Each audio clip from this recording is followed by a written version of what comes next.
Bienvenidos a un nuevo episodio del podcast El Cafecito Latinoamericano, tu pausa para un cafecito con las últimas noticias de la región. Hoy hacemos un recorrido por todo lo que marcó la agenda política de nuestra región en 2024, desde las elecciones más controversiales hasta las crisis políticas que sacudieron países, pasando por polémicas internacionales y los desafíos de la democracia en cada rincón de América Latina. ¿Qué eventos marcaron el año en la región? ¿Cómo entender las distintas crisis del 2024? ¿Estamos más cerca de la unidad regional o de un nuevo ciclo de conflictos? ¿Y qué rol jugaron los líderes más polémicos? Yo soy Clary. Yo soy Fede. Y somos dos politólogos argentinos interesados y apasionados por la política latinoamericana. Por eso, si te interesa conocer lo que pasa en nuestra región de forma clara y precisa, y también mientras ocurren los hechos, te invitamos a suscribirte a nuestro canal del Cafecito Latinoamericano en YouTube. Ahora sí, busca tu cafecito que estamos por comenzar. La política es el arte de lo posible. Instaurar un gobierno de emergencia donde toda Latinoamérica se ve. Honduras lo del golpe de Estado. Pues gracias, pueblo boliviano. Propiese. No hay plata. Disolver la Asamblea Nacional. Brasil acima de tudo.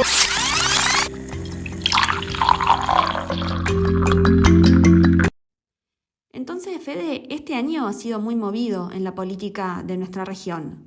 Si miramos para atrás, el 2024 nos deja elecciones históricas como la del 28 de julio en Venezuela, crisis internas por problemas económicos como lo que viene pasando en Bolivia y una democracia cada vez más debilitada, especialmente con la influencia de Nicaragua, de Cuba y de Venezuela.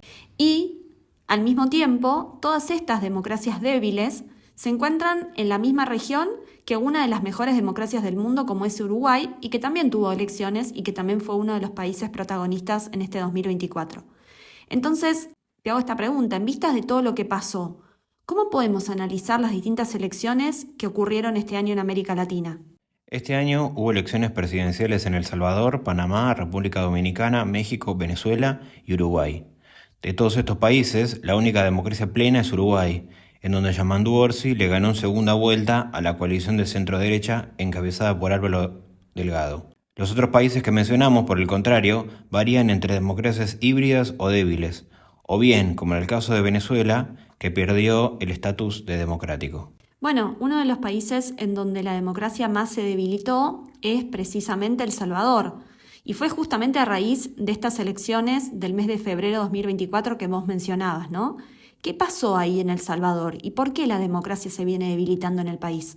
Sí, fue una de las elecciones más importantes del año, el 4 de febrero en El Salvador, donde Nayib Bukele fue reelecto por amplio margen. Sin embargo, el problema fue que su reelección fue muy polémica porque la Constitución salvadoreña prohíbe la reelección inmediata, pero la Corte Suprema de Justicia avaló su candidatura en 2021, algo que fue visto como un debilitamiento de un principio democrático clave como es la alternancia en el poder. Además, como su partido Nuevas Ideas obtuvo la mayoría legislativa en 2021, se consolidó en un dominio del Ejecutivo sobre las instituciones clave, como el Poder Judicial y el Tribunal Supremo Electoral. Incluso en los últimos meses, el presidente reemplazó jueces de la Corte por funcionarios afines a él. Por último, recordemos que por su estrategia para combatir las pandillas, Bukele gobierna bajo estado de excepción desde hace casi 3 años. Y si bien los homicidios se redujeron en casi un 93%, la calidad democrática en El Salvador enfrenta serios desafíos, con una erosión de la independencia de poderes, la restricción de libertades fundamentales y una creciente consolidación del poder en el Ejecutivo. Y 2 países en donde directamente la democracia ya no existe son Nicaragua y también Venezuela, que también fueron noticia en este 2024. Sí, en el caso de Nicaragua no hubo elecciones este año, pero aún así fue protagonista de varios debates y varias polémicas también en América Latina. ¿Por qué? Porque su presidente, Daniel Ortega, quien lleva más de 15 años en el poder, acaba de impulsar una reforma constitucional que no solo lo mantiene en el mando, sino que impide cualquier posibilidad de freno a su poder.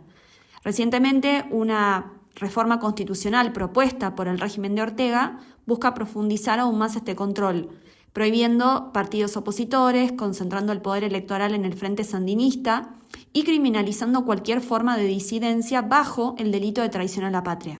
Estas medidas eliminarían cualquier posibilidad de competencia política, que ya de por sí hoy es extremadamente limitada, y reforzarían el control central sobre las alcaldías.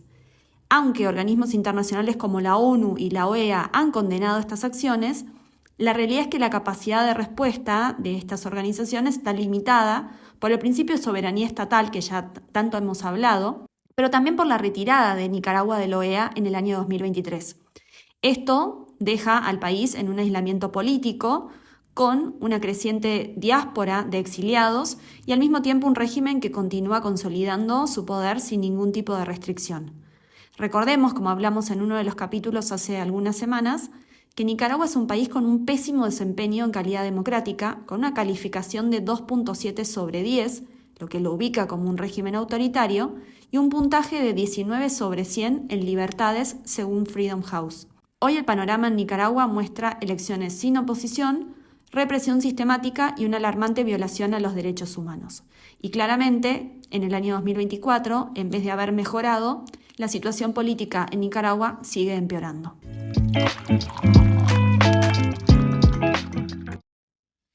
Y un país en donde sí hubo elecciones y con una oposición, pero que tampoco es democrático, es Venezuela. Sí, y eso nos lleva a una reflexión sobre la democracia en América Latina, y es que la calidad democrática en la región es cada vez más híbrida. Antes, la distinción entre un gobierno autoritario y otro democrático era bien tajante, y en general los autoritarismos llegaban al poder a través de un golpe de Estado. Hoy, por el contrario, vemos muchos grises. Ahora tenemos gobiernos que llegan al poder a través de elecciones, pero sin oposición, como en Nicaragua, o gobiernos que dejan participar a la oposición, pero que después desconocen el resultado y tampoco son democráticos. Como pasó en Venezuela en julio pasado justamente. Exacto. Recordemos que Nicolás Maduro se declaró ganador la misma noche de la elección con un supuesto 51% de los votos, pese a graves irregularidades en el proceso electoral como la expulsión de testigos opositores, la demora en la difusión de los resultados, pero sobre todas las cosas, la falta de datos que respaldan los números del gobierno y del Consejo Nacional Electoral, que por supuesto es afín a Maduro. La oposición, por el contrario, viene denunciando fraude desde ese momento, desde julio, y desde hace meses busca mecanismos legales e internacionales para revertir los resultados, o por lo menos justamente para revertir el resultado que Nicolás Maduro dice que él tiene. En paralelo, los países latinoamericanos tuvieron distintas reacciones y eso también nos lleva a una reflexión sobre la realidad regional. Países como Argentina, Uruguay, Perú, Chile, Paraguay y Panamá, por ejemplo, fueron muy críticos con Nicolás Maduro y no lo reconocen como ganador. Sin embargo, otros países también fundamentales para la región como México o Brasil, además de la Colombia de Petro, tuvieron una posición mucho más ambigua. Ellos dicen que son más dialoguistas y que la única manera de que Venezuela tenga una salida democrática y en paz es con diálogo, pero desde la oposición venezolana, en realidad lo que están diciendo es que López Obrador, y ahora podría también ser Claudia Sheinbaum, Lula y Petro, en realidad más que dialoguistas, son funcionales a Maduro. Y otro de los capítulos, Fede, que cubrimos este año fue cuando, justamente hablando de Venezuela, cuando el candidato a presidente de la oposición, Edmundo González, dejó Venezuela y se refugió en España. Efectivamente, la salida de Edmundo González Urrutia hacia España marcó un momento clave en la política venezolana post-elecciones del 28 de julio de 2024. Su partida, bajo un contexto de creciente represión política, muestra la falta de garantías para los líderes opositores en el país y la intensificación del autoritarismo del régimen de Nicolás Maduro. Y esto también generó una gran decepción en sus votantes y una crisis en la política, especialmente en la oposición venezolana, ¿no? Exacto, pero de las crisis en el 2024 en la región y las movilizaciones ciudadanas vamos a hablar en nuestro próximo capítulo, así que quédense con nosotros la semana que viene. Bueno, estamos dejándolos con la intriga. Bueno, esperamos que les haya gustado el capítulo de hoy. Si nos están escuchando en Spotify, les pedimos que por favor compartan este capítulo con todas las personas que les pueda interesar.